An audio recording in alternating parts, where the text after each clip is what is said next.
Good morning, good morning, good morning. Welcome to Soulful Solutions. My name is Dr. Debbie Green. It's an honor having you with me today. An honor having you with me today. Before we get started, I just want to ask you a couple of questions. How are you today? How did you lay down last night? Is something on your mind? Is something bothering you? Is something that's been haunting you for a long time? It just seems like it just never goes away. It just goes and comes, but it just seems to never disappear. Is it something that you've been carrying deep down in your spirit, man, that seems to be heavy? Are you easily irritated? Are you easily angered? Are you easily disappointed in life? I want you to kind of really dove down and let that sink in today. My topic is a very sensitive topic. It's talking about forgiveness and also unforgiveness. But we want to talk about the benefits of forgiveness as well understand the unforgiveness that causes the damage. So I think that's a very important topic right now, especially today, because there's so many hurting people, y'all. I mean, it's so many hurting people. They are in this area of their life where they're looking like they're caught into this storm and they just don't know what to do. They get desperate. They hurt themselves and they hurt others. So they've been holding on to all of this built up toxic energy from years gone by. At some given point, you have to realize what the real deal is, what you've been carrying, you know, what you've been carrying deep down inside your spirit, what you've been carrying. What's been stealing of all of your goodness, what's been taking away all your peace. And the biggest question of all, how long will you allow it to do so? What has to happen before you realize that you are disturbed internally? We can pretend all day long like everything's okay. We go to our job, we smile, or may not say nothing at all. We go to our churches. If we worship, we smile and act, oh, yeah, I'm okay. How are you?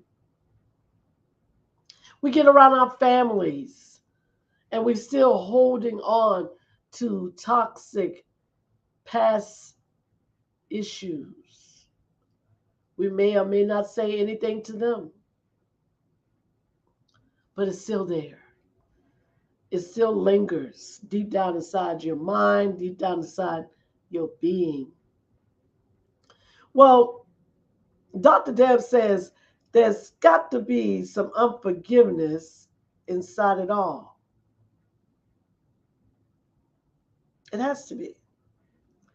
Now, either it's towards self, towards others, or both. Some people say, oh, it's hard for me to forgive myself because of what I've done and everything that people say that I did to them. And on the other hand, it's hard for me to forgive someone because they violated me in some type of way. Well, I want to examine forgiveness first. I want to break it in certain sectors so you can understand it. Forgiveness is a work, okay?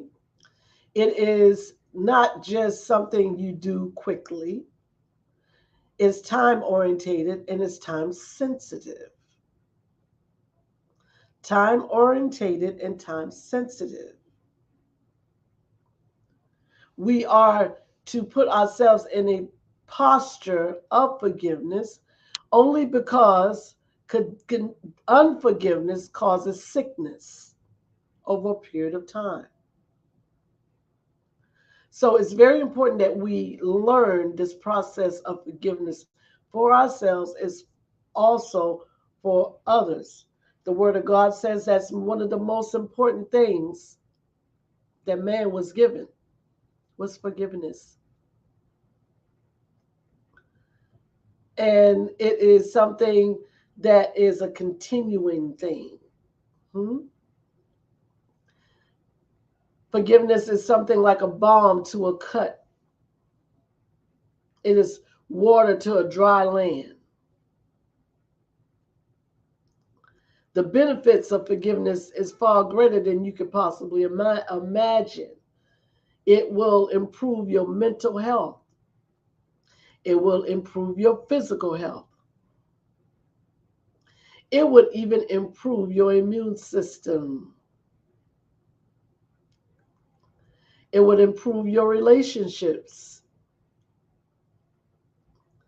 It helps you with your internal imbalances. Sometimes we think imbalanced, and forgiveness is the pill, it's the injection, it is the medicine to eternal life. So when we don't forgive, then we put ourselves in a position where things start to unravel. Will it be done quickly? No. Forgiveness is one of those things that take a while to eat at you. It does. First, it starts with your mind. It goes from your mind to your heart, from your heart to your spirit or soul. Now, mind you, it changes you. You are no longer yourself. And you may say, wait a minute, Dr. Dale. I mean, they did something wrong to me. They sexually violated me. They verbally assaulted me. They physically beat me. I understand. But the question is, how much more power are you going to lose in not taking your power back from them? See, forgiveness means to take the power back. And it's for you. It is not for the other person. It's not that you're condoning or you agreeing with anything that they have done. No, that's not what it's for. It's for the healing after it has happened. You then allow yourself to heal. Don't get in interrupted by anything or you by holding on to something and preventing your own healing. It's your healing that needs to take place. It's not about them. As long as we don't forgive, we constantly keep a dagger in our heart. Nothing can heal like that. It's an ongoing process. So you have to start somewhere. If there's a person that you are violated by, you have to open your mouth and speak. Not just to the person, but you also got to tell it to yourself. I forgive whoever it is, and I release that person from my heart, my mind, and my spirit. And that's something you have to say daily. Now, whether you say it to the person or not, that's up to you. But you have to forgive because remember, forgiveness is not for the other person, it's for you. So, why would you prevent yourself from healing? By holding on to that toxic energy. Is it worth it? Is it really worth it? You're losing life while they're going on. Whether they're dead or alive, they're going on, but you're losing life every single day by holding on to unforgiveness. One must really take a deep sense of and look at it from another platform. So if I can get you to not look or put yourself in that position to be the victim, when you say you are the victim, that's the reason why it's hard for you to forgive. But and let's just say if we take the victim mentality off of this,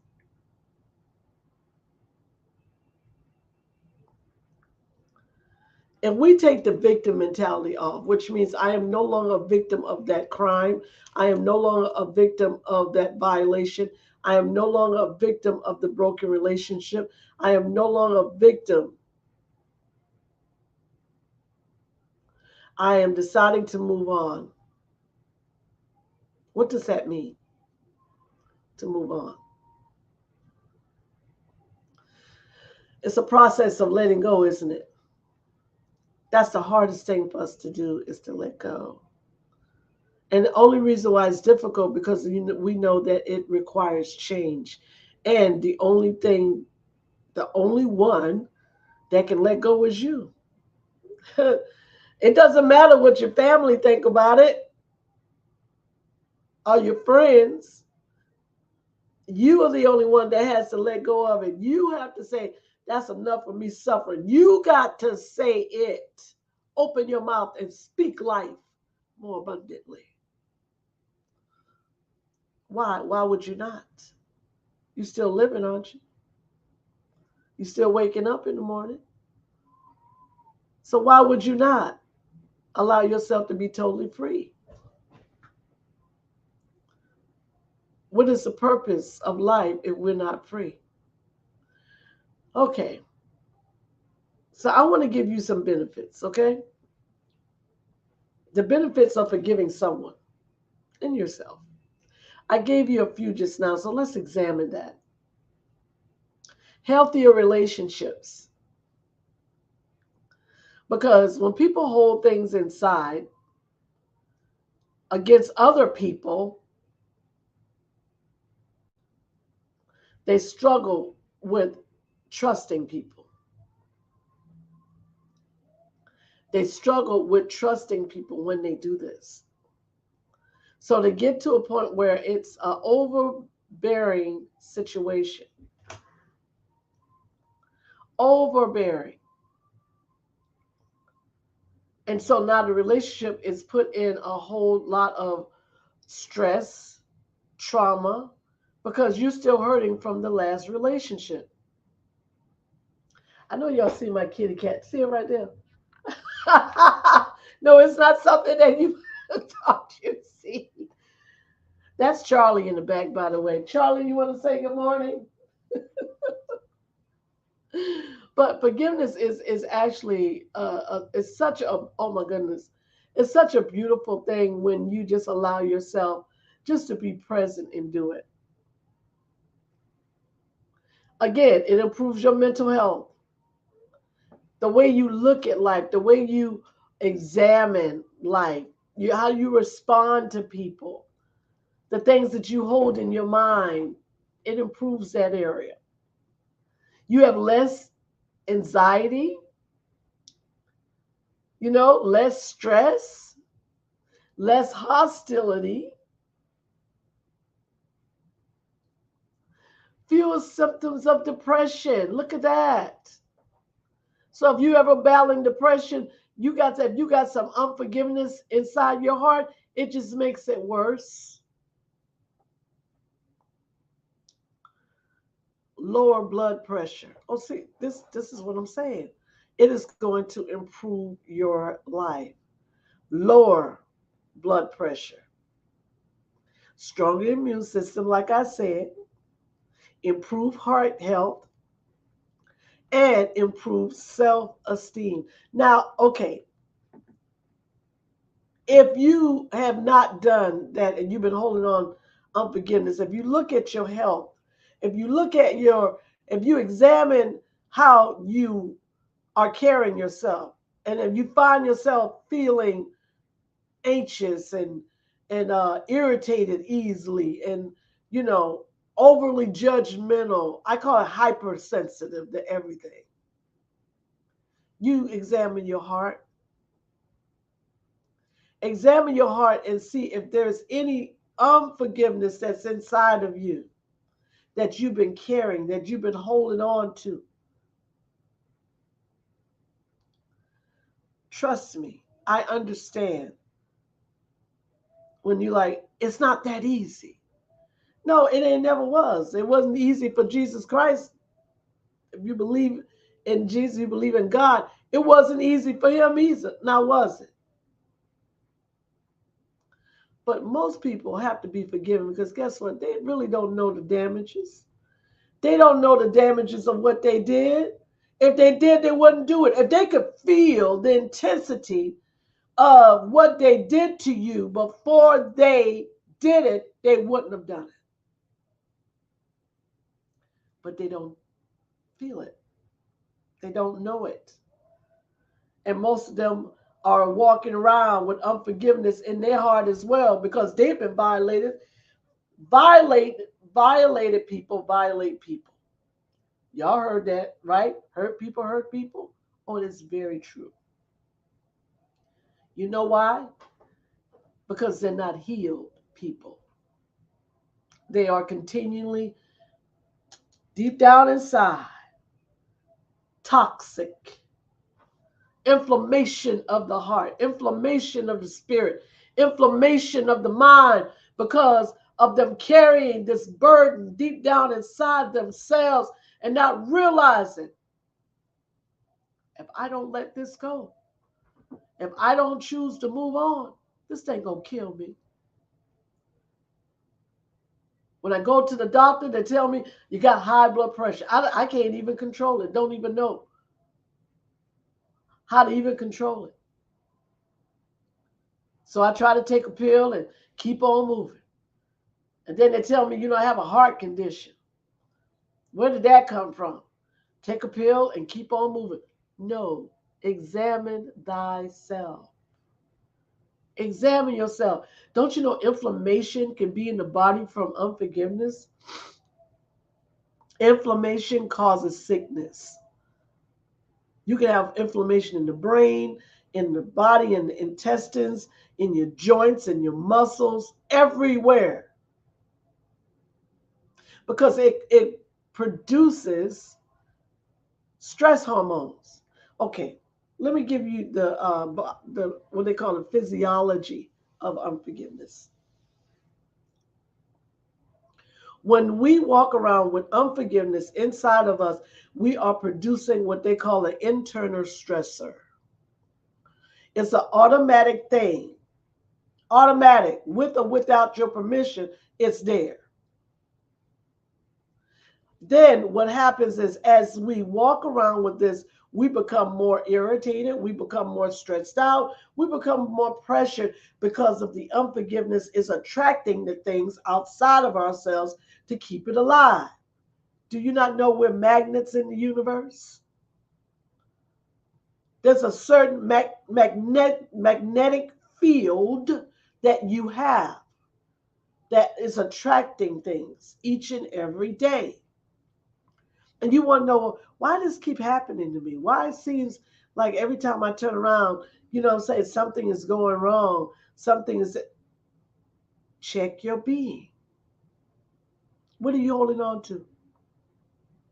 What are you holding on to? That's why I said, what kind of damaged emotions are you holding on to that you have been suppressing because you have not chose to let them go and move on? When you don't let things go, you're operating in unforgiveness. Do you not know? Oh, I ain't worried about that. I just put it in the back of my mind. Okay, well, put it back there and see what happens. Every time somebody hurts you, every time you feel victimized, that's what you do. You put it to the back of the mind. You put it to the back of the mind, which is feeding that unforgiveness. That's all you do. Every day you're feeding more and more and more and more and more. And that burden from every event gets heavier and heavier. Psychologically, those stress hormones produces cortisol. Cortisol is a chemical that's released from the brain because of stress, and it goes all the way through your body. Hmm? And that's what causes the inflammation I'm telling you about. Okay? A lot of people get colds and sinus infections and all kinds of stuff, and they think it's just seasonal allergies. Well, how often do you have a seasonal allergy? Once in a while. But if you find yourself constantly having them, you need to check your stress level.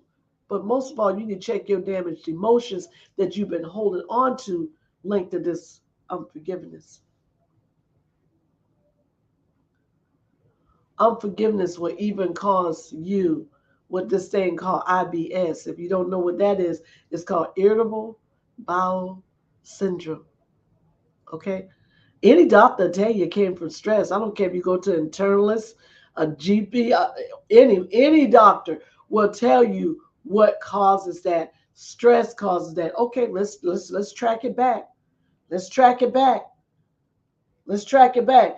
If I'm stressed out, why am I stressed out? Because of some damaged emotions that I'm either going through in my current life or my past life that I am still holding on to because I chose to not forgive and move on. I'm just telling you. This is what the world is dealing with, y'all. You say people will take other people out, which means by some means of damage, some means of hurt, some means of danger, some means of criminal activity, because people can take other people out with their words. Somebody can speak to you and you'll get an injury from the words that they speak. Not just the actions, the words. And you feel so victimized that you get so angry. You get so angry and so victimized to the point where you can't even breathe. You want to hurt somebody. Unforgiveness is inside of you, brewing up something. Do you not know? Self-destruction is real. Self-destruction is real. The worst thing in the world that you can possibly do to yourself is hold something inside you that you know is toxic. That's the worst thing in the world you could possibly do to yourself. And you say, well, I don't know if I can do this. I can't let this thing go because I've been holding on this since I've been a child. And they did this to me. And nobody else seems to understand how I am affected. I get it. Okay. Truth be told, you was the victim. I say was. Understand that terminology. You were victimized. You were violated. You were taken advantage of. Yes, it did happen. Own it. Own it. I'm going to tell you why you have to own it. If you don't accept what has happened, what's going to happen is you're going to constantly keep reliving the same thing. When you see that person, you're going to relive it. When you think about it, you're going to relive it. And it starts all over every time you relive it. It starts all over. It starts all over. Now your brain is in a habit of doing it subconsciously, with or without your permission. It'll wake you up in the middle of the night with the same thing. The same thing. You could be going in the course of your day. You could be at work. Here comes that thought. Or you can have an unforgiveness to a person that's still walking the earth. Every time you see them, you're angry. You're irritated. Unforgiveness has an energy in it that tears a human being down. I know my topic was the benefits of forgiveness, but I have to tell you what unforgiveness can do as well. Because I want you to really understand that you are worthy of your life. That's why God did it in the first place, because he knows people. Huh? He knew mankind struggled with forgiveness. And even now, we're still struggling with it. We're still struggling with it. In relationships, oh, I don't forgive you. You did this to me.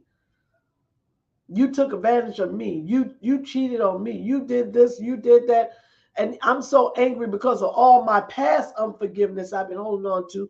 I'm getting ready to hurt you in some kind of way or hurt something that you love or whatever the case may be. Now the unforgiveness has turned totally mental toxicity. You don't even value life anymore at some point. Guess what? Don't you know unforgiveness can cause suicide, criminal activity, homicide? That's at the extreme levels. Extreme levels of unforgiveness will do things like that. It'll take you out of your mindset of normality. And you'll be like, wait. And then when it's all said and done, if you survive it, you sitting there, what happened? What did I do? That energy is dangerous to any human being. Again, forgiveness is for you. I gave you the benefits of forgiveness. And as you heal, as you allow yourself to heal, please understand it is a process. It's a treatment. Okay.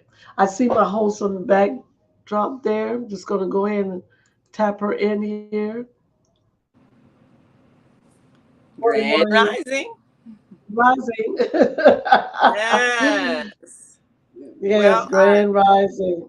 I'd Mm. certainly like to welcome everyone to my personal therapy session. I hope you all learned something too.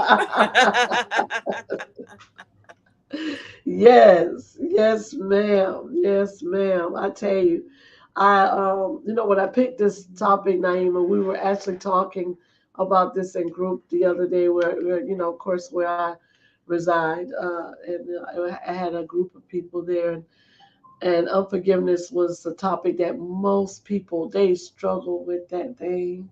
They struggle with that thing. I had to again. I have to give people the good part about it first. To say, well, I can't, I can never forgive. I'll never forgive. I said, really?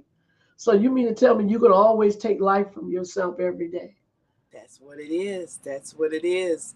And before we go to break, there are a lot of people who, like you said, are struggling with physical illnesses, and they Yeah, don't know that every single physical illness you have has an emotional counterpart that is actually what produced the illness. So holding on to anger will make you sick, and pretending like you're not angry doesn't help. It's what you really are that's affecting your body. yes, So, yeah. if you're passive aggressive, you're, oh, that's fine, I'm okay. And inside you're still upset, those vibrations are attacking your body, and you will find yourself manifesting a sickness because you're still holding on to anger.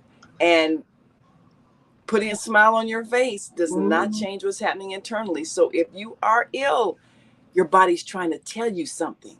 That's the way that we understand that we need to release some emotions. Our body is a communications device. It's always Mhm. telling you when you need to get your emotional state back to balance, back to peace, so that you can be well. I know we've got to take a break, but we'll be right back. We want people to call in. If you're still holding on to anger at somebody, and you don't know how to let it go because you feel like they're not sorry, or I'm too mad to talk about it, whatever it is, call in and we can help you through that process. It's Yes, for you. Forgiveness is for you. yes, So it we'll is. we'll be right back after this quick break, and of course, as always, we appreciate you for being with us. And naturally, if you have been struggling with a long-term illness, that means that's been a long term that you've been holding that negative emotion. And Mhm. things like cancer are what manifest when you can't let it go. So we'll be right back after this break. Stay with us. What happens when a group of people are kidnapped from their homes, smuggled away in chains, and held captive in a foreign land where they are tortured, raped, and forced to perform hard labor by the lash of a whip and under the constant threat of death? Slavery, the African American psychic trauma. What happened to the doctors, writers, scientists, builders, educators, and spiritual leaders from Africa's golden age? Who did they really capture and sell into slavery? Are all African Americans suffering from psychic trauma because of a conspiracy to hide their true identities? Do you have psychic trauma? Take the test on page 22 of the book and see. Order it online today at www.naimalatif.com. That's www.naimalatif.com. And get your personally autographed copy of the book, Slavery, the African American Psychic Trauma. Worry about finances, family, health, jobs, relationships? Are you in pain? Do you feel stuck? If you answered yes to any of these questions, help is available. Don't worry, you're not alone. It's part of the human process. You only feel this way because you haven't mastered the voices in your head. No hype, just down-to-earth, solid, workable tools and techniques that you can practice daily. It's really food for the soul. Whether you want to learn how not to worry about anything, reverse type 2 diabetes, publish a book, promote your product or service, or just make extra money. To take advantage of the deal of the day, go to zeldaspeaks.com or call 312-409-6619. Mention promo code The Female Solution and get free shipping. That's zeldaspeaks.com or 312-409-6619. Stop worrying today. Visit zeldaspeaks.com.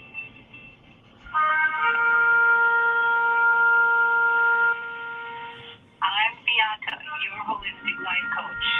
These days, it's more important than ever to work on your physical, mental, emotional, and spiritual health. Are you consciously breathing deeply in stressful moments? Do you have a plan or daily routine to maintain balance in your awesome body? Are you struggling to be disciplined in your eating habits? When you partner with me, I'll help you develop a personalized health plan that works for your particular lifestyle. You can find out more about me at yourholisticlifecoach.com, where you can also review my 3-step protocol to guide you to abundant health. That's yourholisticlifecoach.com, and I'm Beata.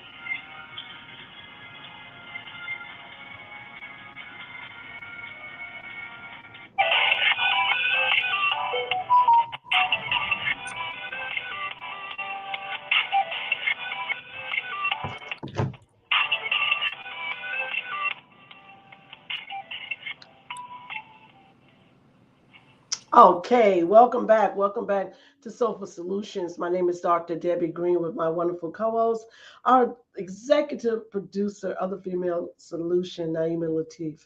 And if you're just joining us, we're actually talking about a topic that most people struggle with, and that thing is called unforgiveness.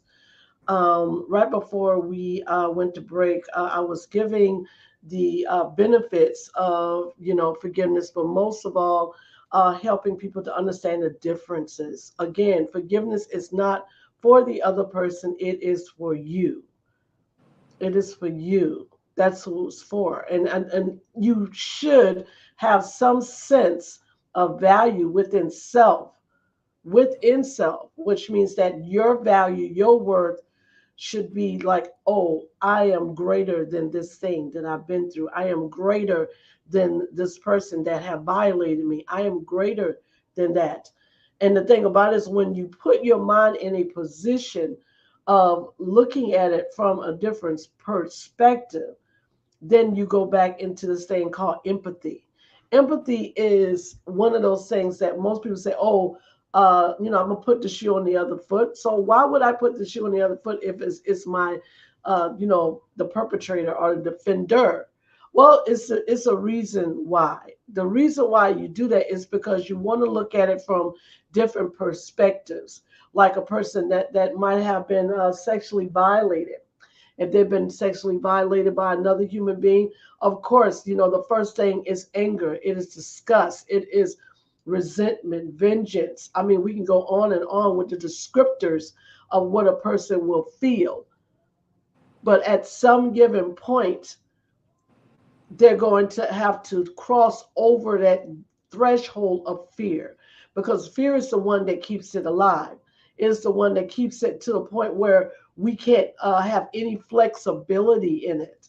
And when we don't have any flexibility, then we get what they call totally overtaken by this toxic energy that turns into anger, turns into discord. And of course, it's all unforgiveness underneath all of those things. And underneath that is extreme pain, Mm. emotional pain. So a person that has a emotional threshold of pain literally covers it up with anger. They cover it up with discord. They cover it up with resentment. They cover it up, and whether they realize it or not, they're walking around with this inside of them. So they tend to attract things out of the universe that keeps this thing alive because of a Mm. choice that they made not to do. It only takes one choice to forgive, not choices, just one. And the process of forgiveness takes works. It is not something you do quickly, but it's something you allow yourself to do daily. I just had a client, Naima, that I'm working with forgiveness with her. She was she's an older person, and she was violated. And the thing about this was, this particular person that violated her was trying to take her life. Oh You no. know, yeah. I mean, they were uh, putting her in a position where they were giving her something internally, by mouth, Wow. and it was supposed to be her medication, but then They were slowly they, poisoning her. yes, yes, they were overdosing her slowly. And the family found out about it because when they would come around her, she would always seem over medicated, like sedated. So they took Mm. her to get examined and did blood work and found out that she had large amounts of medication because she had to get injections. So she had Oh, large amounts of medications that was overly given to her for a period of time. Of course, that person has been apprehended and brought to justice, but she is still holding on to that unforgiveness that's a because hard that one. it is because it was her husband. Yeah. I That's think hard. that's the deepest pain when the person you trusted literally with your life was trying to take your life. That's such a deep feeling of betrayal. Yes. And I know so many people that are holding on to anger and bitterness at a spouse or an ex-spouse.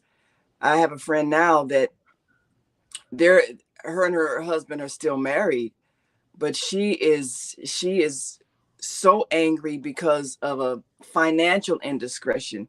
Of course, they had as a couple, they had a joint bank account, and he went and made a large purchase of something that he wanted, uh, and it overdrew the bank account, Hmm. eventually causing the bank account to be closed, and created just a domino effect of a lot of things because now a lot of other bills weren't getting paid, and she didn't find out about it until later on in the month when getting all these charges, these bank charges for overdrafts and all of that, and of course he didn't let her know that he had made that purchase, and she's trusting him, to manage the finances, and she wasn't really paying attention. And then of course by the time she realized it, they were near financial ruin, and she Yeah. I mean, she had to borrow from relatives and everything to try to get their finances back together. She felt the shame of that because you know how when you have to ask your relatives for money and then you tell them what happened and then they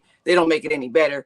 Girl, you let that so and so do you like that? You know, all kind of things. You know, so it just so she's so angry, and they're still together, but she's the way she speaks to him, you can tell the anger is still there. And I'm just watching this. I'm like, this is going to eventually erode.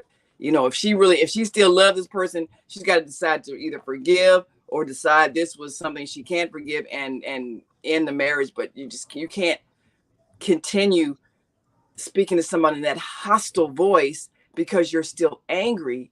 Yeah, she's You still know, bitter. she's still very bitter, and Hmm. you know her family is not making it any better. They say things about him, they talk about him real bad because they, I guess they're trying to be supportive of her anger, but that's not helpful. So what can people do? You're mad at somebody, you're mad at your spouse, mad at your significant other, mad at whoever, Hmm. and people know, you know, you need to vent, you say things. What can people say that's helpful other than helping you be mad by saying ugly things about the person you're mad at? What is the healthiest thing a friend can do in support of someone who's angry? Well, first they have to, if the friend that is has to let the other friend know that and ask them a question: How long you want to be a victim? How long Mm, you want to be a victim?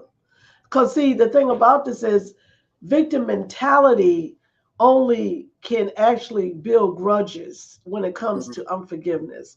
It builds bitterness. It builds, hostility, in that person.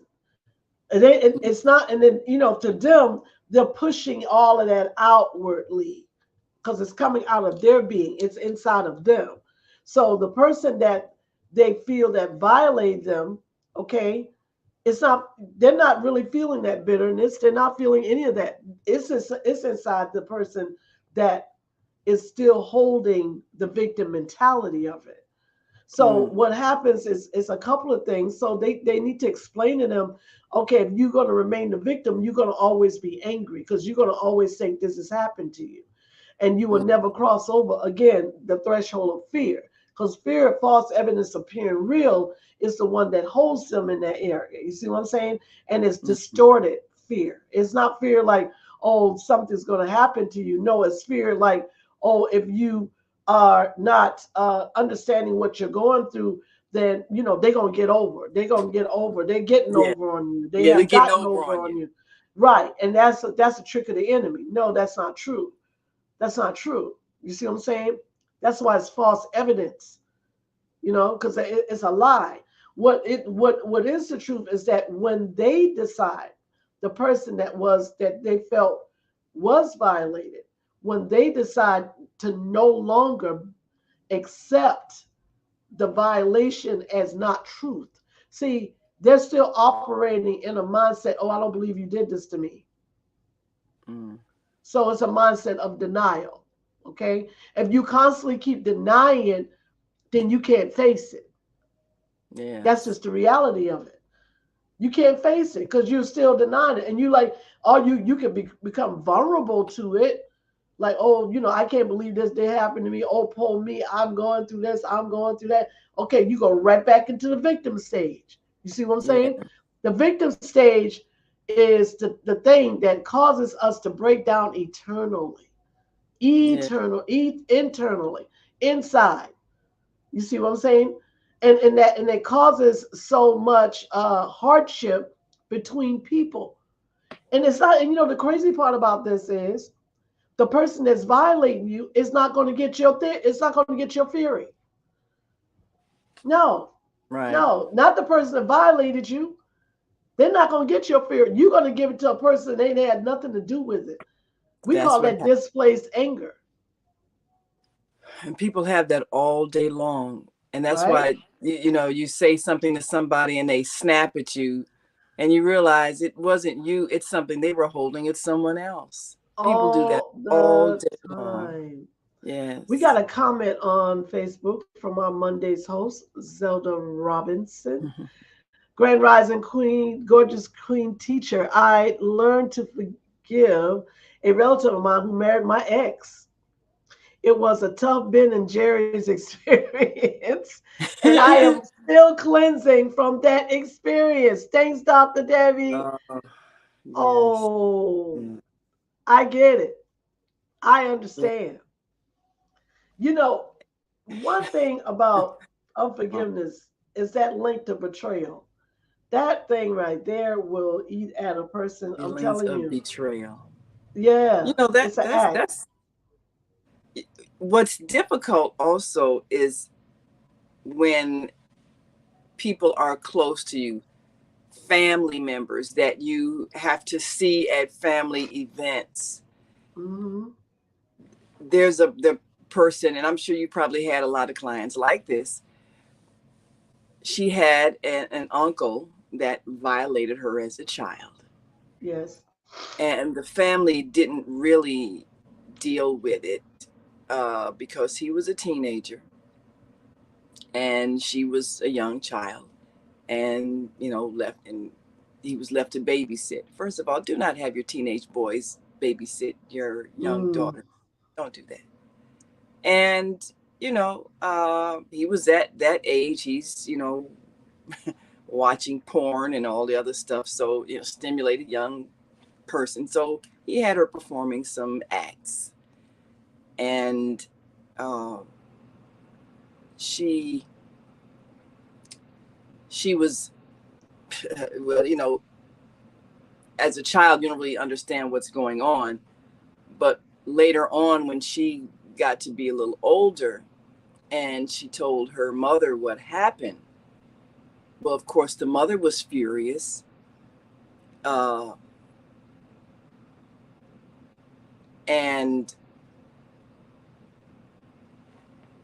when the mother confronted the offender, Right. he denied it, said, oh, she's lying, and the family just kind of dismissed it.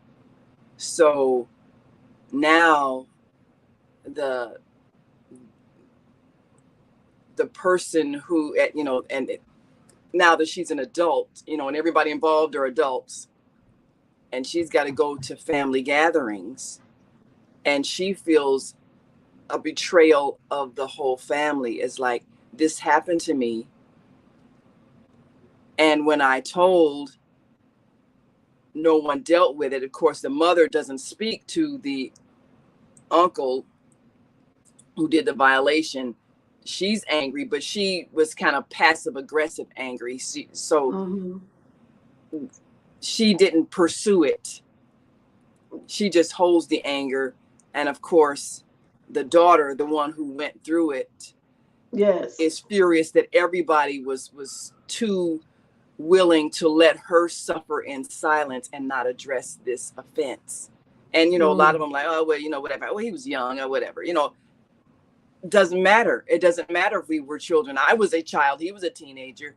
No one protected me, and now no one wants to deal with my emotional pain. So, and of course, she's had issues in her relationships uh, because of still holding on to that anger toward not just the offender, but her whole family, who just kind of want her to swallow it and just pretend like it didn't happen because they didn't know how to deal with it and didn't want to deal with it. And, he's denying it. And so just let it go, just forgive.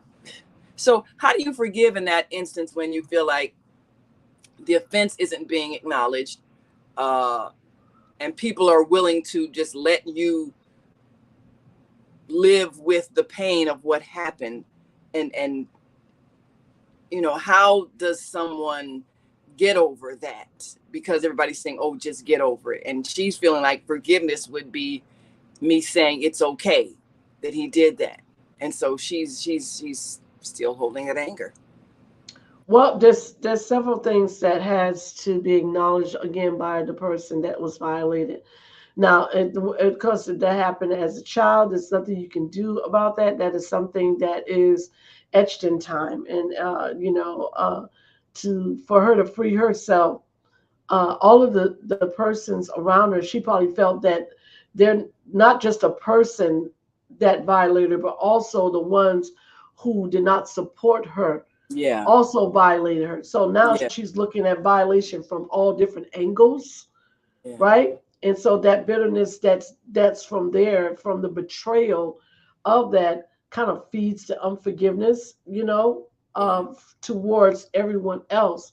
Now, the only way that she is going to free herself, she has to then make a conscious decision. I call it a soul decision, Naima, to free Mm-hmm. herself. Because the thing about this is, we cannot look at the morality of other people's choices and base them upon our life.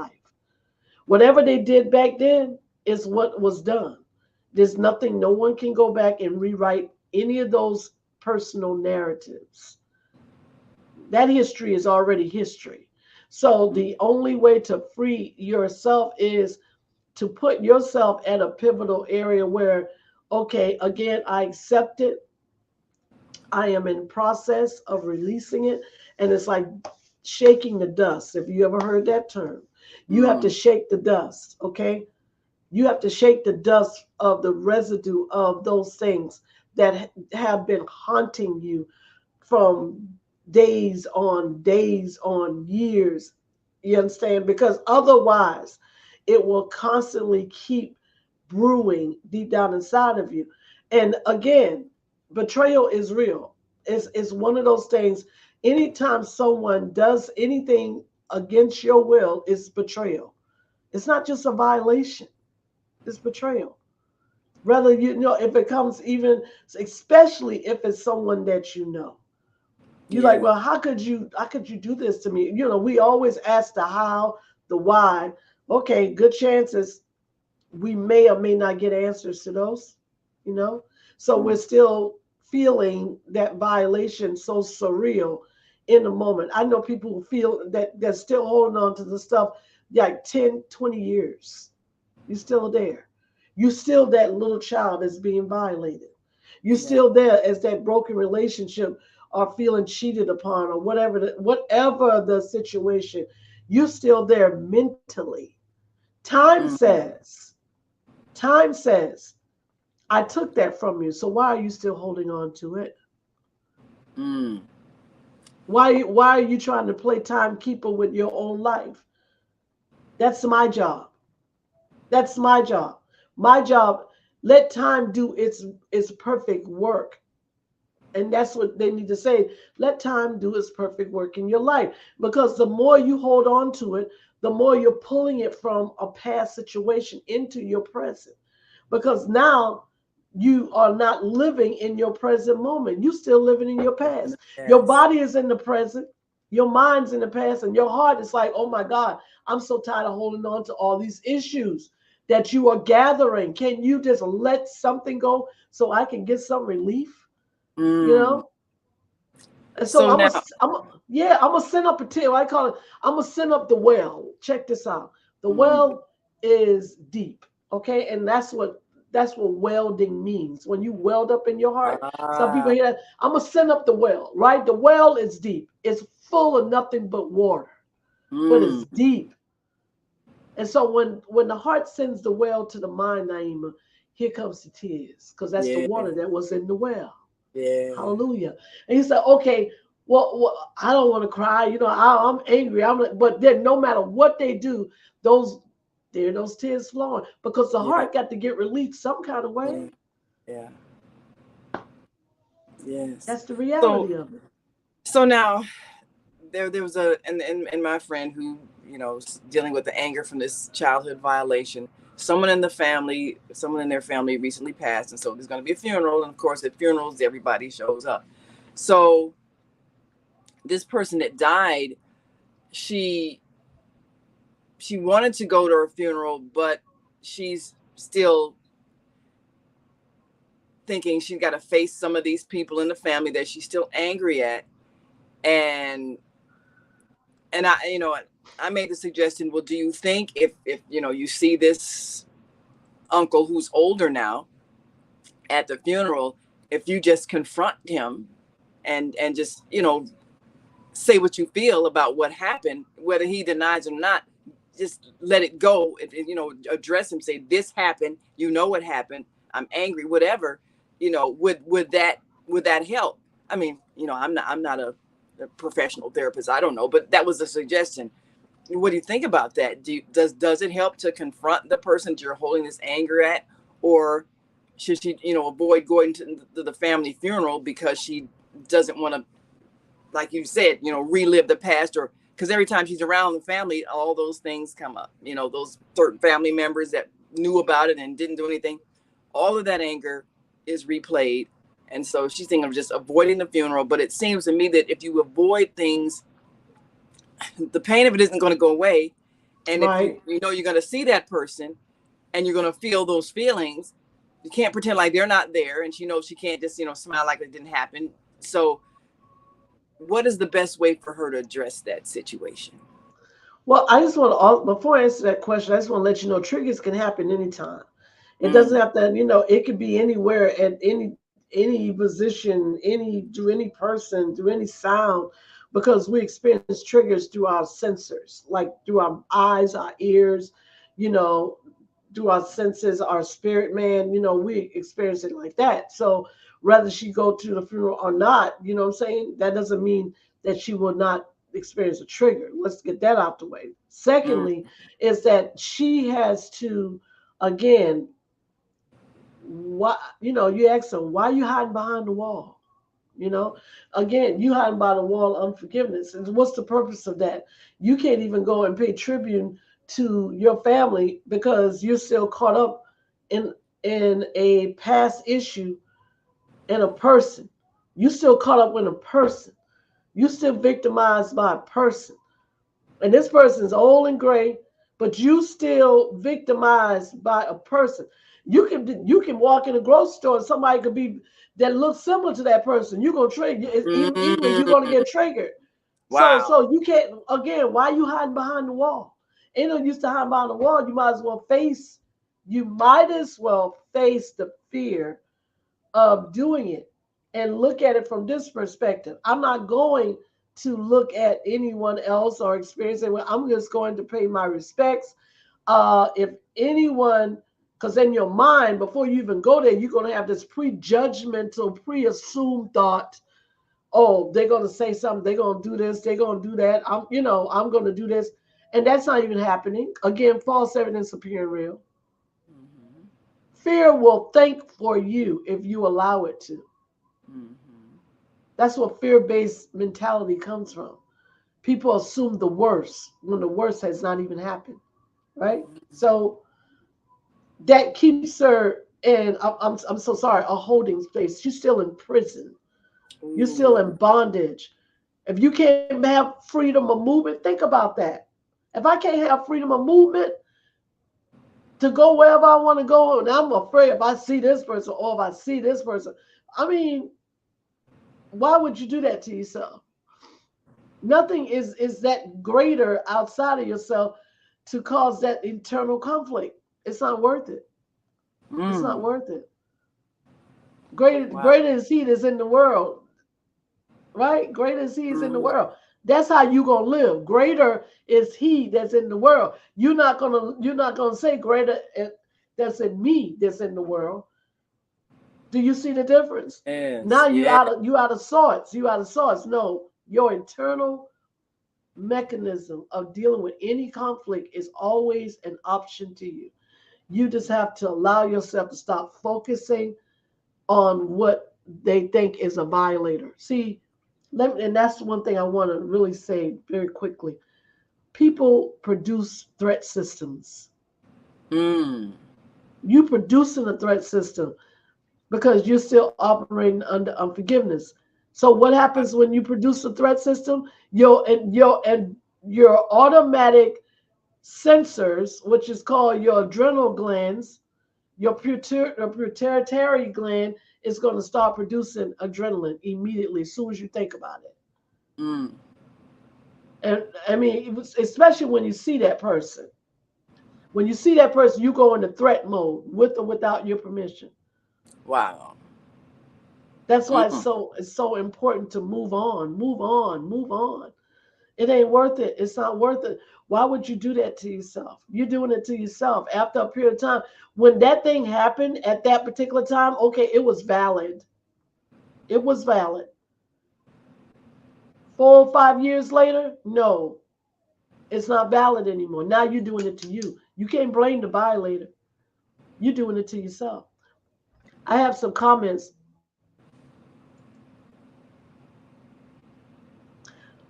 Zelda Robinson on Monday Host said, my husband doesn't understand how I forgave her. But what he doesn't understand is I forgive her for my own sanity, not hers. Absolutely. I mean, if you're holding on to anger, it's you beating yourself with that stick. You know, you've. Oh We also yeah, have another Facebook view, Minister Carolyn Heron. Some situations really takes time to heal. You can say with your mouth, I forgive you, but true forgiveness has to take place in your heart. And you will know yeah, what you've truly forgiven. If you know that you've truly forgiven that person whenever you are in that person's presence. And there is no kind of feeling but love.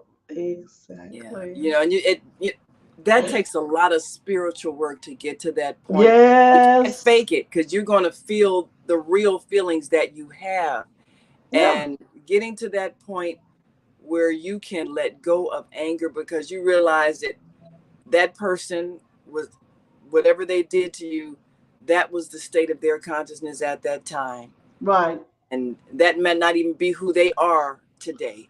So if you are not able to get to that point of realization and you're still blaming that person who did that years ago and they've moved on with their life, they have no idea you upset about that, but you're still holding it, you're still reliving it, it's killing you.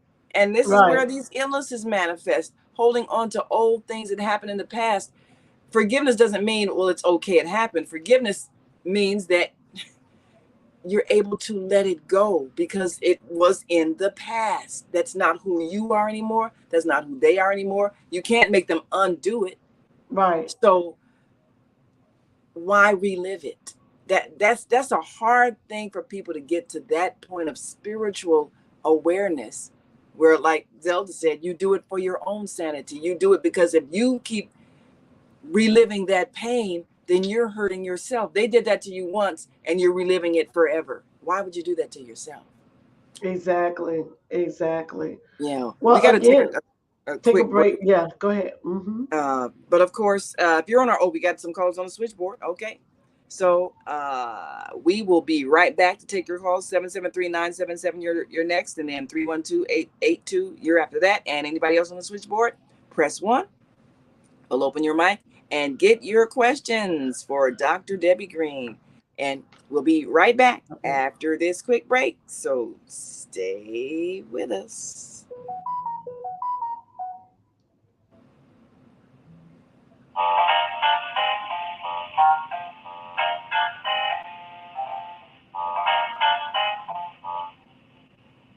Have you ever dreamed of going to exotic places, meeting fascinating people, enjoying uplifting music, and spending nights in a luxurious hotel? Do you look forward to a relaxing vacation where you can walk along the beach or sit in a quiet park and enjoy the sunset or sunrise?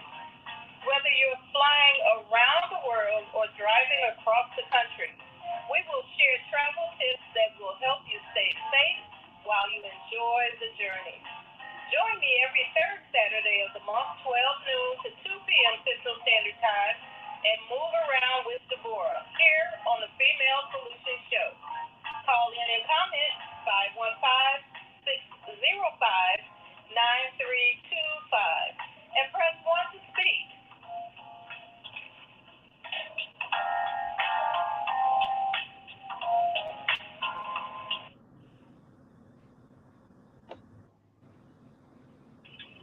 Hi, I'm Naima Latif, executive producer of the Female Solutions Global Radio TV show.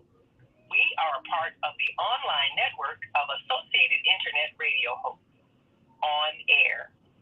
On Air empowers you with transformative news and interactive radio TV shows.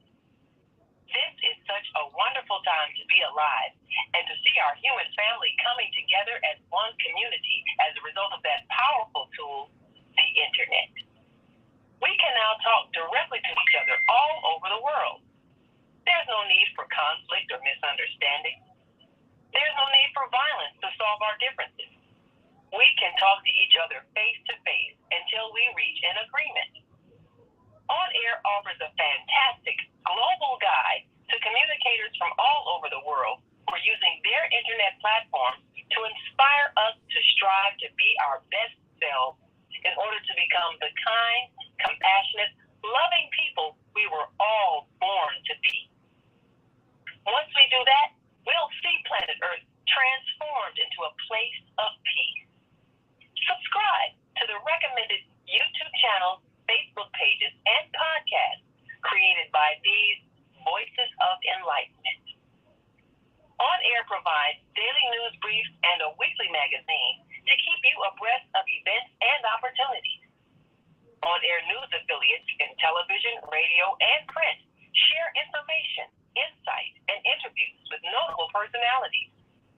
Go to onaireverywhere.com for a daily dose of uplifting news. We're on air everywhere, online all the time.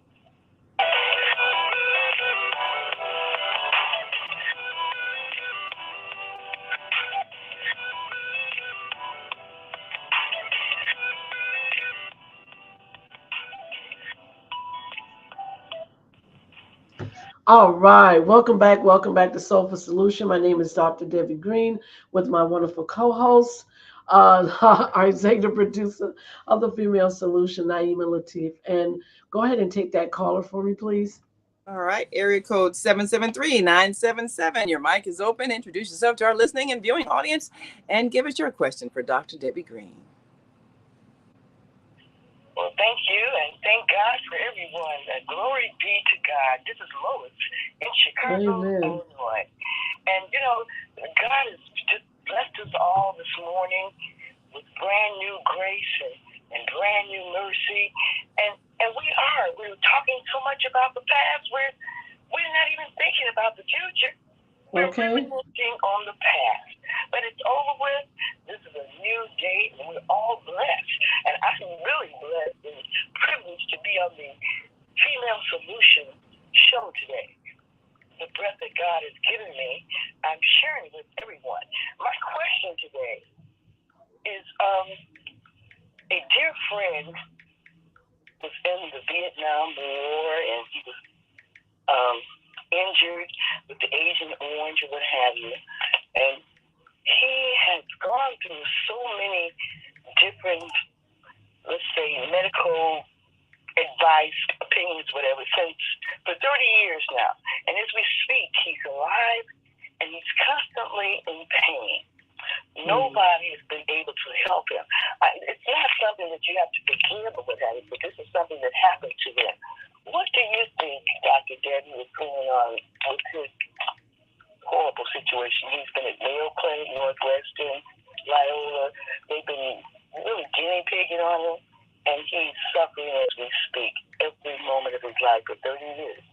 Thank you, and God bless you all. Sometimes we listen to these doctors, they say, oh, you have cancer.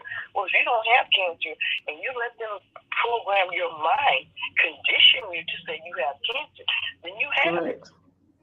That's right. Most people, when they tell them, oh, you have this and that, they say the devil is a lie, But anyway, we can't believe, we have to only trust in God. So I don't know what's going on with him. And maybe some listeners or someone else who had that Agent Orange or Vietnam veterans, and they're being mistreated. They're not really being cared for. They're caring for themselves and ill, in pain all day. Thanks so much for this time. God bless you all. This is Lois in Chicago. Thank you, Lois. Wonderful, Lois. Well, I would, I want to answer that question because I kind of got a good idea of what's happening. So I'm assuming this is it mental pain, emotional pain, or physical pain? Because you didn't really say where the pain was, or is it all the above? Um, and is if he is suffering with PTSD, which is mental pain as well as emotional pain, with hallucinations, things of this nature, there's a good chance that he has what is called this fear-based mindset, because of the subconscious mind is still fully operative and it's automatic. The doctors, Miss Lois, that all they do is give a pill, baby. They don't give anything else. They'll have somebody sit there and they'll talk to you for a minute, but if they can't see into this with a spiritual eye, like I can, because I really can help him. Because I looked, I've had several patients over the years that have been dealing with PTSD severely to the point where it crippled them and they couldn't even come out of their homes at all, or even, stay around their families. They had to be put into a personal care home because they didn't trust themselves for hurting someone. So I think for sure that if allowed, I would definitely be able to offer some relief. If not, again, I'm not saying that it's an all cure all because it is a process in that, but I just need to know more information before I can really, say, how I could help him. But I have had patients like that in the past, and I know if I could help them, I could truly help relieve some of those things that he's going through. Wow. So, let me know. You have my information. You can email me to Soulful Solutions 77 at gmail.com, because if you know someone that's suffering and the doctors can't help them, send them to me. Yes. And I think that's really, I would hope that our medical profession would expand to include that understanding of the whole mind body spirit connection. I think the Yes, first yes, stop should be to somebody to deal with that inner being, that person's emotional state. For some yeah, reason, doctors aren't trained to even ask a person what they're going through emotionally. They just look at the physical manifestation in the body and prescribe some physical remedy. But if your emotions are what's creating the physical illness, you'll just recreate it. I mean, how many of us know correct, people who got treated for cancer and then it returned because the unforgiveness was still there that manufactured it. So many correct. things that, Yeah, that people are seeing, just chronic illnesses that won't go away. Well, until you heal the emotions that created the illness, it's going to always reoccur. And and I'm before, sure he hasn't done that. He's yeah, so caught up in what they are giving him, and of course, it's not helping because that's yeah, not it. It's yeah, not it. You can take all the medication in the world, but if that's you treating something what they call physiologically with something that's actually having again an emotional or a spiritual, you know, what they call a spiritual sickness, because that's what it is, because it's dealing with the mind.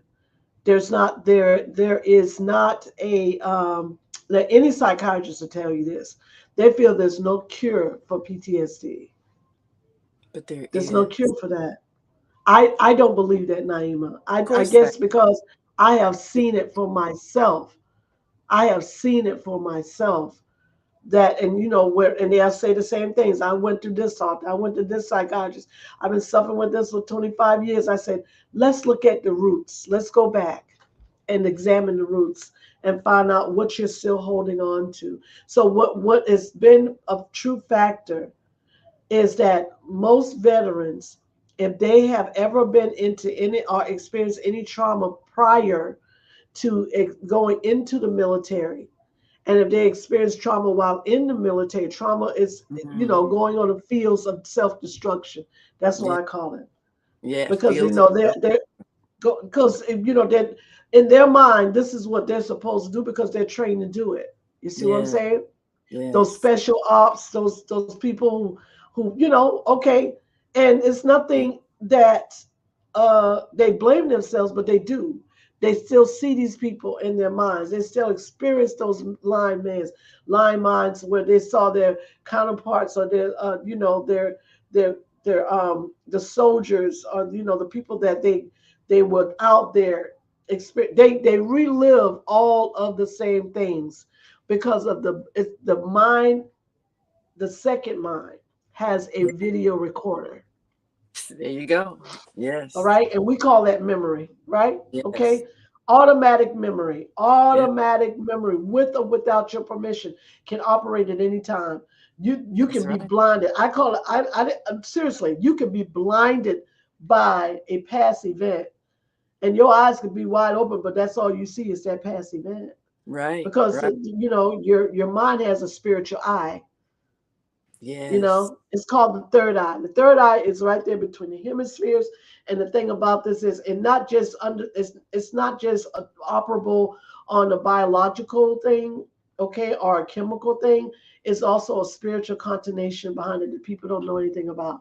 It is your Mm. spirit eye. You can see in your spirit eye very easily. Okay, so truth be told, when a person goes through any traumatic event and survive it, they Mm. relive it because the video is constantly there. Yeah. And the video can be activated at any time. It could be Yeah. through daymares, it could be nightmares, Yes. it could be triggers in the grocery store, anytime. Yeah. Anytime. It doesn't matter. You see what I'm saying? Yeah. Because everything is experienced through the senses. Right. And people don't realize that Yeah. when you have a memory of something, every Yes. sense remembers it.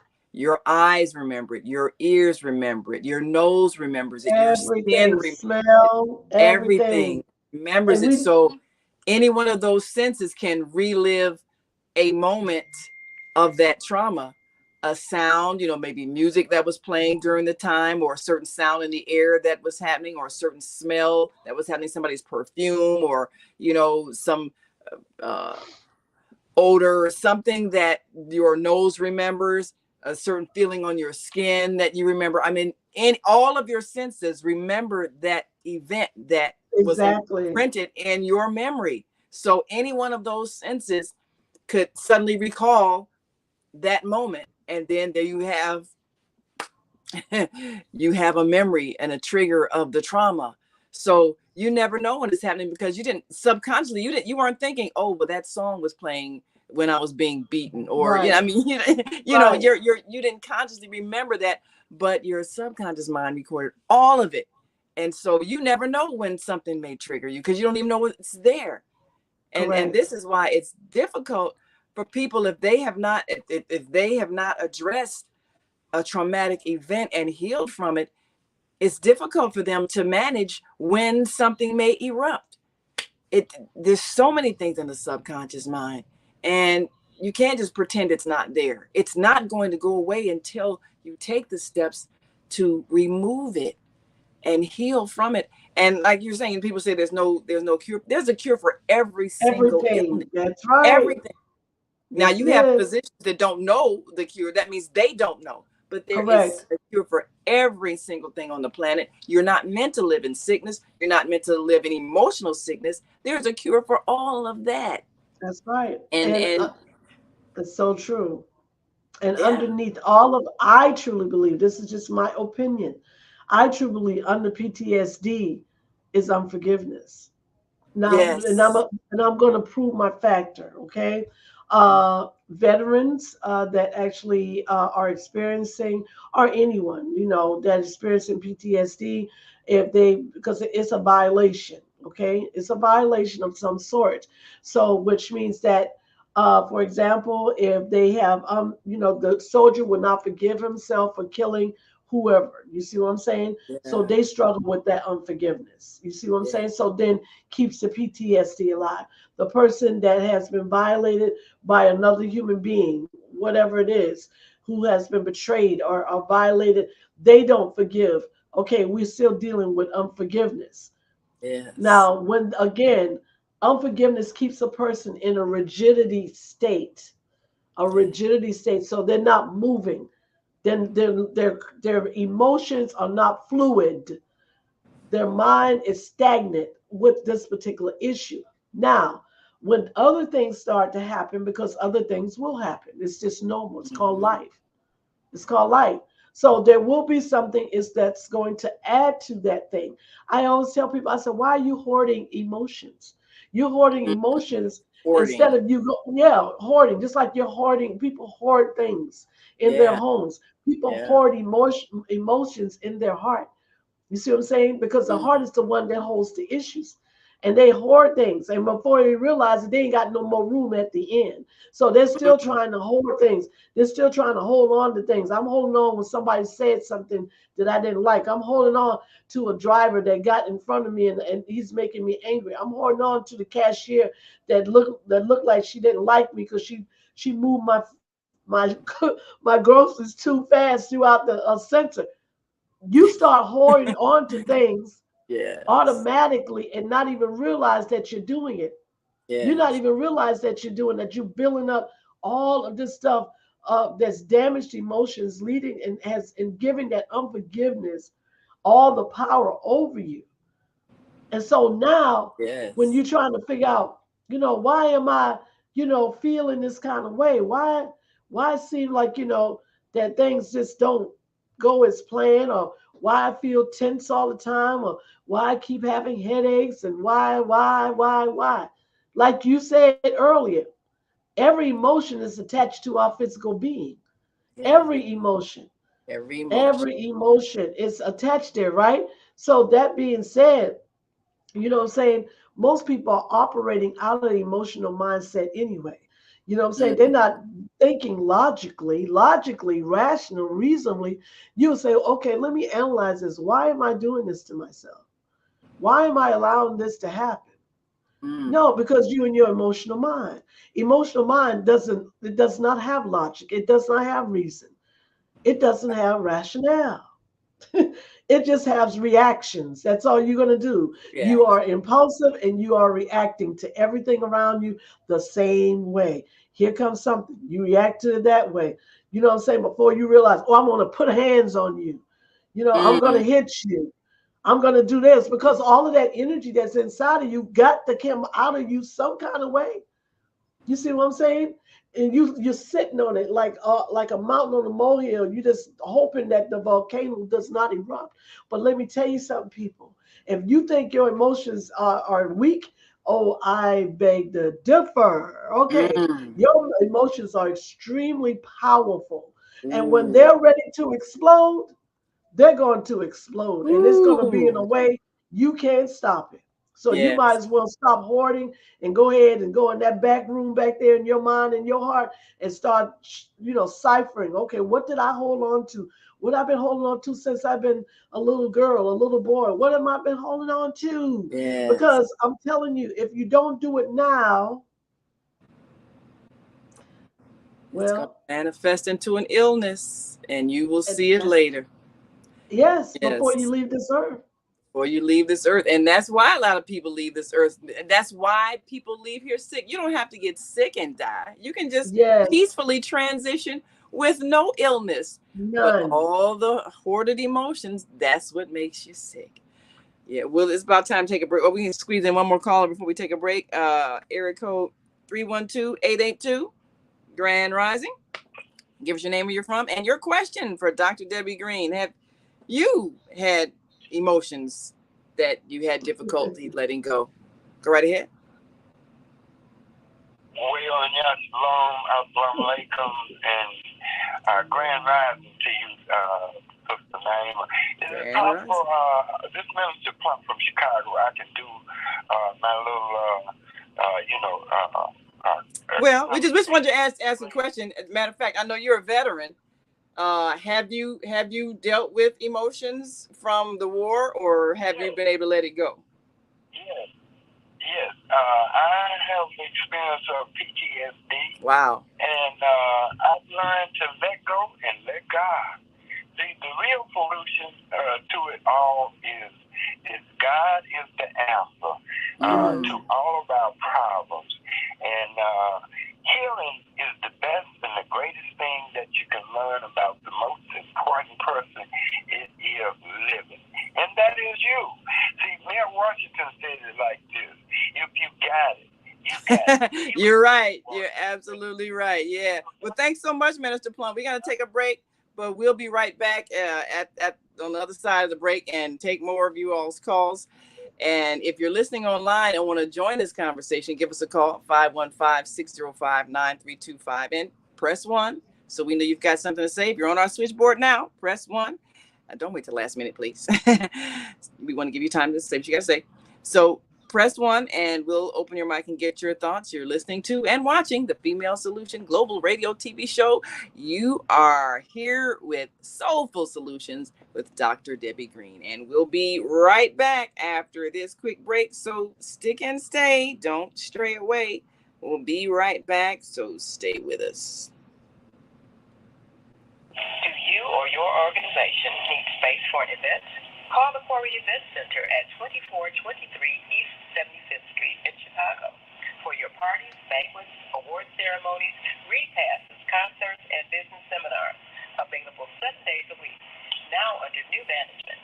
Call us at the Quarry at 773-663-2557. That's 773-663-2557.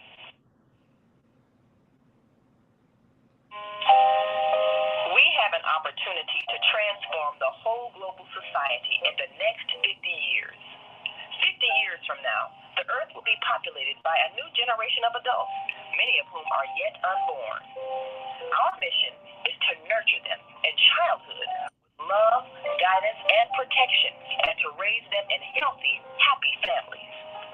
If we impart values of compassion, generosity, and respect for fellow human beings in the next generation of children, they will create a world where people can live together in peace. This is our goal. Be a part of the transformation. Get your copy of the book, The Female Solution. Go to www.naimalatif.com. That's www.naimalatif.com.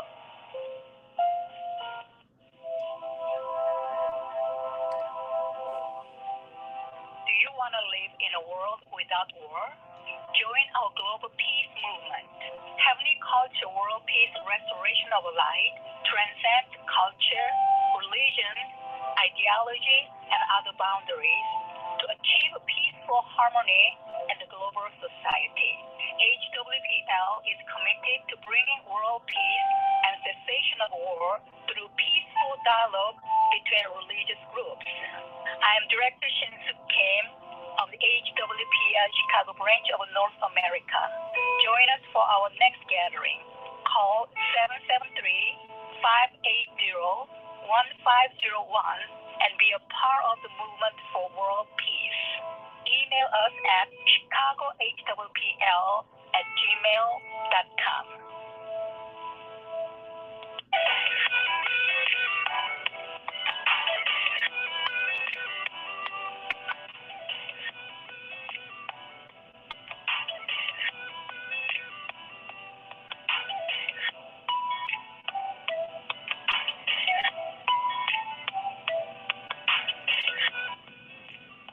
All right, welcome back to Soulful Solutions. My name is Dr. Debbie Green with my wonderful co-host, Naima Latif, our executive producer of The Female Solution. If you just joined us at the top of the hour, we're talking about the benefits of forgiveness, but also the damages of unforgiveness. Again, please take it upon yourself to examine your emotions and see where you have been holding on to something that is no longer yours. It's no longer yours. It's been gone long time ago. And if you're still operating in the past mindset, then at some given point, you need to come to the future. The future is coming to the present moment. The only way that you're going to accomplish this goal is allow your present self to be known. And if you stay present, you cannot operate in the past. You can only operate in the here and now. Most people do this. They operate in the past. They bring all past issues into their present moment, which sabotages their future. And they do it unknowingly that this is, something that, oh, I'm supposed to hold on to. No, Where is that written down? What's in that rule book of yours that causes self-destruction? It's self-destruction to go and pick up past issues that you know without a shadow of doubt that was painful for you. You know, Mm. why would you pick those things up and bring them to your future? Because if you bring them to the present, you bring them to the future. And you're not looking at it from that perspective. So pack light. Okay? Pack light. Now Pack that light. there's You know, bag lady. a Bag man. That's right. I have a question, and I know a lot of people are maybe struggling with situations where they're angry at something that happened in the past, but it's still sort of still going on. Uh, Whether it's a loved one that's still maybe treating you badly, or an ongoing painful situation at a job that you're going to every day. Maybe you're angry at a coworker. So someone may have done something to you in the past, and the effects are lingering because in the present there is still a broken relationship or a hostile relationship. And so people find it very difficult to forgive if it's not quite over.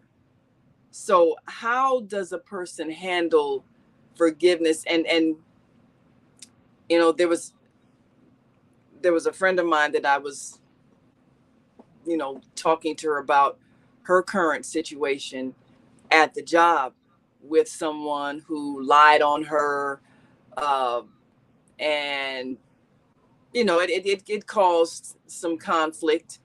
I think she got demoted, and she's angry, and then that person is still there and treating her kind of mean. And so she's going to the job saying, one day I'm gonna just come in here and go postal. I'm like, no, you don't want to do that, because Mm-hmm. usually those incidents ended up with you know everyone Mm-hmm. being dead and you, so you can't win. Mm-mm. And if you survive, you're the lifetime in jail. So you know how does a person let that go if the betrayal and the betrayer is still there, and the memory of the betrayal, plus there are still things that you feel are violating you?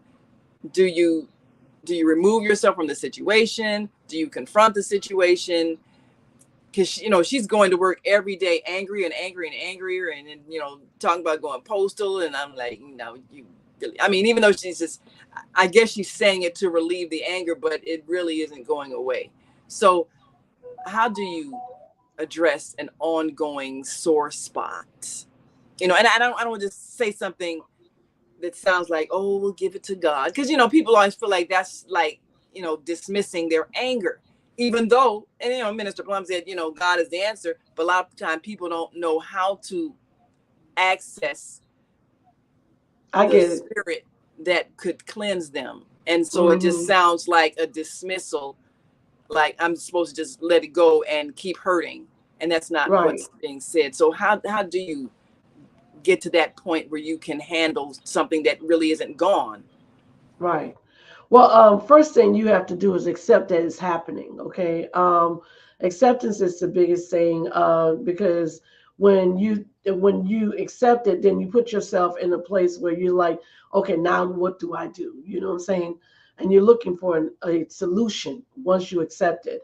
It's when you don't accept it, then you're going to keep struggling with it. So every time you see it, it produces a conflict. Okay. The second thing you have to do is then look for a avenue, where if this person is still in your midst, and if they're still doing the same thing they were doing to you and still violating you, then here's this thing called courage that has to come up to the plate. Okay, courage says, okay, I have to have the courage enough to actually access my own emotion, which not to subdue them or suppress them. I need to access them. Okay, I'm angry about this. I'm angry about this. It's happening to me. So I need to do something about what is this, because I got to express my emotions. Because if I don't express my emotions, it's going to have me like a rabid dog. Okay. That means it's going to stay inside of me. And like she say, oh, I'm about to go postal, because she knows she is not saying really what she feels to this person that has violated her. She's been subduing, she's been suppressing emotions. You see what I'm saying? And she talks to everybody else around her, you and whoever else she's talking to, but she ain't saying it to the person that needs to be said to. So we go to this thing, what is called what they call intellectual directional stance. Intellectual directional stance. I call it IDS. Okay. And it's something I created actually help people deal with conflict things, also looking for resolutions, resolutions in resolving, you know what I'm saying? So the three R's come to play. You're resolving, you're restoring, and you're also replenishing right there in the same moment. So that means that I have to, again, ask myself how long I want to continue to go through this, one, and two, am I ready to face it? Because I got to face the perpetrator, right? So if I'm saying yes to all of that, then the next thing, again, intellectual directional stance says I have to be assertive. I can't be a passive aggressive. I cannot be aggressive. I cannot be, aggressive or passive, and none of those things. I have to be assertive. So assertive means that I have to then request an appointment, request a meeting, a session, whatever it may be with this person, right? Even though I don't want to talk to them, even though I feel that they violate me, even though I'm angry at them, I have to come to them in some kind of way when there's nothing else going on. I don't care if it's through an email, through a text, through a telephone, or in person. Excuse me. Is there any time, do you have any time where I can talk to you privately? If it's on the job, privately, privately. And what you want to do is tell somebody that you trust on the job that you're doing this, and they already know. They already know this person was doing it. You tell them, can I, I just want to let you know I'm about to send this email, I'm about to send this text, I'm about to do this so that I can talk to this person. I'm gonna let you know I'm doing it today. You be my witness that I'm doing this. I'm trying to look for a resolve in the situation, right? So, okay, and if they agree to meet you, all right, that's fine. And then you have to actually understand there's no you and I in the conversation at all. I think that we have an issue that has been going on for a period of time. And I would like for us to really discuss this issue so that we can get to what they call a happy medium, in it. Now, I don't know exactly how you feel about it, and I would like to hear what you feel about it when it comes to me. And I would hope that you will allow me to tell you what I think about what is happening to what is corresponding between us and has corresponded between us. So now you're going into what they call a negotiation thing. When you go before them, you're negotiating. That's all you're doing. You don't need to get mad. You don't need to get in your feelings. You look at it as negotiation, and don't look at it as the perpetrator, as the person. Look at, okay, I am dealing with this situation. Look at it as a situation, not as a person abusing you or hurting you, because you're going to lose. You're not going to win. You're going to lose the victory. It's a situation that you're in, a situation. So take your focus off the person.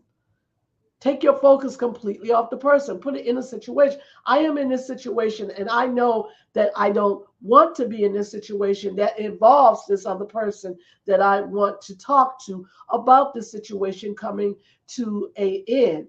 So we have to have a mutual agreement. Now, once you cast your net, casting your net is like, just like I said, if they agree to talk to you, you have it with an open end. Open end. You want to open end. You don't want to close end, right? Close end means it's a yes and no's and this, and you going on about your business and nothing will ever get solved. No, you got to come in there with an open mind, right? To hear something you may not want to hear. Okay, but you don't keep that on your shoulders. You don't move your heart out the way, okay? Just because remember, you are negotiating. And once you negotiate, you're letting them know this is what I think, and I'm concerned about what you think. And I'm concerned about what you feel, And I hope you understand how I feel, because those are two different things. We're dealing Yes. with thoughts and emotions concerning this issue. All right. Yeah. So after everybody starts to talk, if you find that you can alter a alternative, well, let's do it this way, or whatever that way is. And oh no, I'm not going to do that. I don't want that. So and so and so. Okay. All right. Well, what would you suggest that we do? Mm-hmm. Don't just say, what do you mean? I'm tired of you violating me. I'm tired. No, get out of your emotions, because you can't Yeah. win like that. Yes. What do you suggest that you do? Since you don't want to do it the way I want to do it, what do you suggest? And you listen. And if you agree, you agree. If you don't agree, you let them know. I don't think that's going to work for us. I think we Mm. need to go back to the table again and start discussing what works. And if they get frustrated, they get angry, and they say, oh, I don't want to talk about it no more. Well, maybe this is not a good time to talk about it. That's okay. But please be mindful. Everything that's already happened in the past, that will never happen again. Mm. So please understand, I'm not going to respond the same way if you keep doing what you're doing. I am Mm. going to then take it to a whole nother level. Or what do you mean take it to a whole nother level? I have to do what's best for me, because I'm coming to you in all sincerity. I'm coming Mm-hmm. to you in all truth. I'm coming to you in all honesty, discussing the situation. You don't want to discuss it. You don't want to talk about it. So what alternative do you lead me to do? Ooh. So I can only do what's best for me, because I Mm. came to you in all sincerity, out of the spirit. Hear me in the spirit. I say this in. I came to you Mm. with our love. If you don't want the love that I'm giving you, then that's okay. I understand. But please be mindful. I'm gonna do what's best for me. And Mm. you end that and you exit. You got to Yeah. go back and forth. If they want Yeah. to argue, I see this ain't going nowhere. Thank you so much for your time. Exit. Hang up the phone. Walk out the room. Whatever you have to do, that's what you do. Because don't let anyone have that much power over you to where they're constantly leaving you with the conflict. When you're trying to negotiate, when you're trying to break bread, and they don't want to eat from your table or theirs, Mm. then it's okay. It's all right. It's all right. I understand. You do what you got to do, because guess what? I got to do what I got to do, because you still Ooh. operating in unforgiveness. I am forgiven. Mm. See, when I come to you, I'm coming to you with a forgiving mind, a forgiving Yeah. spirit, a forgiving heart. If you Yeah. choose not to take my forgiveness, that's none of my business. Right. I've That's already it. done what I was supposed to do. And I feel good. I can go lay my head on the pillow and say, well, if they don't want it, they don't want it. It's nothing I can do about that. So if you keep doing the same things you're doing, I'm going to think that you are operating under unforgiveness, and you're trying to then put that on me. I'm going to let you know. I think, do you want to talk for the last time? Because I'm only giving you 3 tries. 3 strikes, you're out. That's it. That's it. I'm not, because I'm gonna throw you to a retrobated mind, which are indecisive mind, because I see that you don't even know where you coming from. You see Mm. what I'm saying? If you can't deal with the issues at hand, that's not my issue. That's not my problem. My problem is to live and not die. So I don't operate in any type of death. Mm. That's a death Live and not state. die. That's a Yes. death state if a person keeps pulling you into a situation, a Yeah. conflict, but they don't want to resolve. Right. They just want No, to no, stay you just want me to as be it is. Yeah. miserable? No, Yeah. ma'am. No, Yeah. ma'am. No, ma'am. And if we get to this level where I have to disbar you, Mm. remove you, eliminate you, whatever you want to call it, then you cannot say I have not tried. That's true. That's true. So And if I you're like, think well, that why you don't talk to me no more? Because when I came to talk to you, you didn't want to talk. You didn't right. want to negotiate. So Right. what do you want me to do? You want me to keep ringing your bell and knocking on your door? Please, don't you understand? Or being angry over here on the side, walking through your Mm-hmm. house like I'm walking on eggshell, or I'm slamming. No way. Mm-hmm. Why would I do that to myself? Why Right. would I allow myself to Right. be in that type of mindset? People have to understand. I'm gonna say this, and I'm gonna let you speak. People got Mm. to understand. Yeah. Whatever you allow to persist, it will. Yeah. Whatever that is, whether it's coming out of somebody else's spirit, somebody else's smile, somebody else's actions, that's going to keep persisting. But if you allow those things to produce an internal conflict, you can't blame the person. You can only blame yourself because you didn't exit. You still going back to the tug of war, back and forth, back and forth. When is it going to realize that you in a war that you can't win? You Mm, can't win. So you might as well get off the battlefield. mm. Does that You know, I hear a lot of people that don't handle things directly. You know, they're very passive and holding on to anger and not confronting it, not addressing it to resolve it, release it, let it go, or it, take another active step so that they are not feeling like a victim. I was in a conversation with someone the other day that was holding on to anger, and the way they handle things is to not handle it. Uh, she had a relative that she was trusting to run a very important errand for her, you know, to pick up a package and, you know, receive payment, that sort of thing. And the person forgot about it. And, you know, because she runs a business and, you know, somebody placed an order. So she was having, you know, the family member go and make the delivery. The person didn't, you know, was driving around and within her car and just forgot. And then something happened. And you know, family member doesn't know if you know it got stolen one time. She left the door open, or if it got lost, or she didn't remember what happened. But you know, the package that was she was supposed to deliver that somebody paid for was gone. And so she's like, "Oh, I'm sorry, I don't know what happened to your package." So the customer is, you know, saying, "Well, where's my merchandise?" And so when she asked, she said, "Oh, I'm sorry, I just disappeared. I don't know what happened. I don't know if I lost it someplace or what." Or so, you know, she's angry about this. Like, okay, well, you know, so now I've got to refund this customer's money. You lost the package. You know, what are you going to do about it? And I mean, she was thinking, well, okay, well, one day she's going to come to me and say, well, I owe you this money. But she said, well, you know, she just never did. And I said, well, did you ask? And she said, well, no, I don't want to say anything about it. I'm waiting for her to come and apologize and offer to pay. And you know, time has passed, and you know, there's still that going through issue the is still changes? there, Yeah. and she still won't address it, and she's angry. Well, she never did apologize. Well, did you ever confront her? So how should people handle things when someone has done something that has hurt you, they've wronged you, whatever the situation is, and they won't address it, and you're waiting for an apology or an acknowledgement, doesn't happen. Mm-hmm. And meanwhile, you know, like, well, I just said forget it. But you know the anger is still there. Right. So Right. how should a person face their own anger and be assertive in addressing it, rather than this swallowing it or pretending it's not there, but yet you're not speaking to that person because you're angry, and they might not even know you're angry, and they don't have the mindset to think, oh, I should say something. Right. Who's responsible to step forward when you're angry that someone hurt you and you are expecting them to acknowledge it and they don't? Well, the person that's holding on to the anger. I mean, Mm, what I'm saying is, okay, again, we walk as independent units on this earth.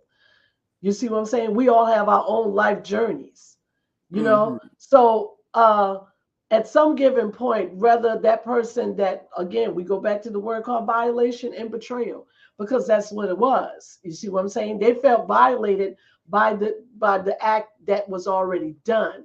So, if truth be told, it did happen.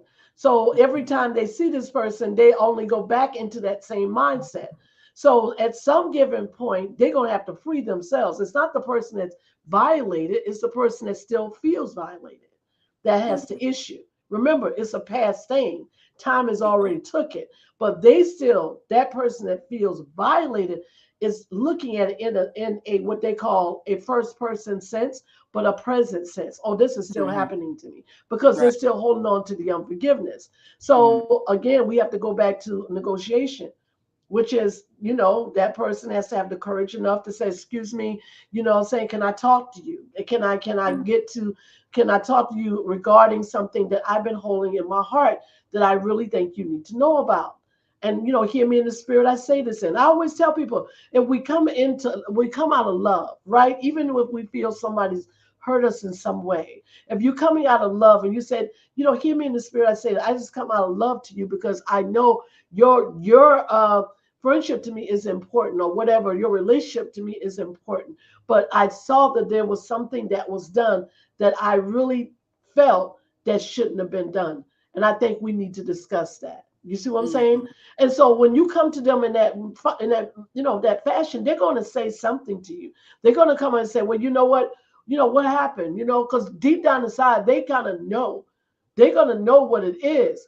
But again, they just chose to move on. They didn't chose to come Right.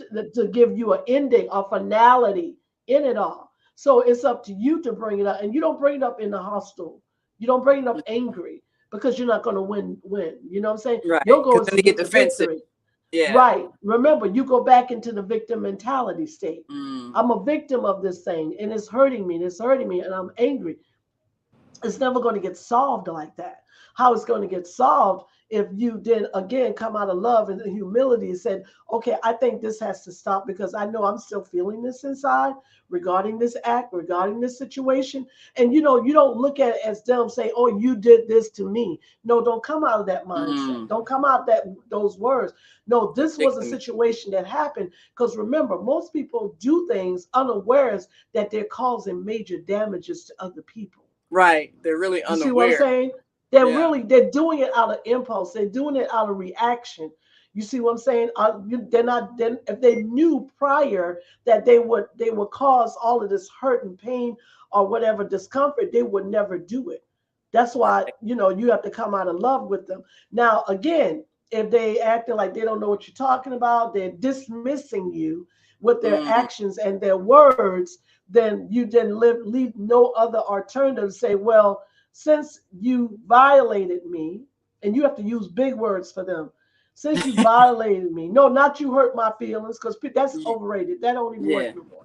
Since you You violated me violate. with your Mm. actions, and you Mm. choose not to allow me to come humbly before you, so we can bring this thing to a final, a final platform. You Yeah. leave me no other Resolution. choice again to do what I have to do. See, that's what you're going to go right back to resolve. No matter what it is, your goal is to resolve, replenish, and restore your being. Your Right. being. Your being. So a lot of people don't understand that because they stuff feelings all the time. When someone says something, you stuff it. When someone do Yeah. something, you stuff it. You keep Yeah. stuffing and stuffing. No, so who violating who? You violating yourself. Right. That's what you're Right. You're doing. violating yourself. When you don't You violating address something yourself. that's hurting you, you're violating yourself. Exactly. You can't Yeah. blame the perpetrator any longer. You see what I'm saying? If they say, well, they keep doing it, but why you keep allowing it to happen is the Yeah. question. And not You addressing it know? directly. Yeah, just address Swallowing it. the anger. Just You know. address it. And find a way. And if you get again, text, email, whatever, letter. You can write a letter to somebody in your house if you feel you can't look them in their face. I just want to let you know this is what happened. And oh no, you hurt me. How could you know? Don't be the victim.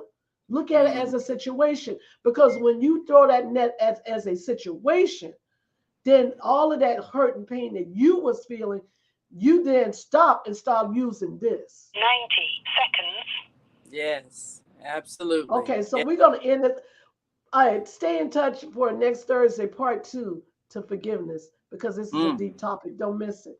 Thank you It so is. much, Facebook, for joining us. For those who don't know me, my name is Dr. Debbie Green. Thank you so much for joining me today. And please find a place within yourself to accept peace and freedom, because it's free, y'all. Okay? You ain't got to barter it. You ain't got to buy it. It's 60 free. seconds. Use it and Yeah. stop walking in unforgiveness. Thank you so much, YouTube, for watching. Subscribe to our channel. Let us know what you think and what you feel. And for those, again, that's holding on to any unforgiveness, free yourself today. Thank you, Blog Talk, for listening. Thank you, Naima, for being here, as always, with that beautiful smile. Thank you, Tristina. Thank you, Tristina. My baby girl was watching me this morning. All Mm, right. thank you so much for supporting mommy. Hallelujah. Okay, all right. Bye-bye. See you next time. Join us tomorrow for Health and Well-Being with Beata on the Female Solution Global Radio TV show. See you then. We've come to the end of our show today, but you can hear every show in the archives at All www.blogtalkradio.com right. /the-female Y'all have a beautiful day, okay? You can also hear today's show on the Bye-bye. Female Solutions Facebook page. Go to www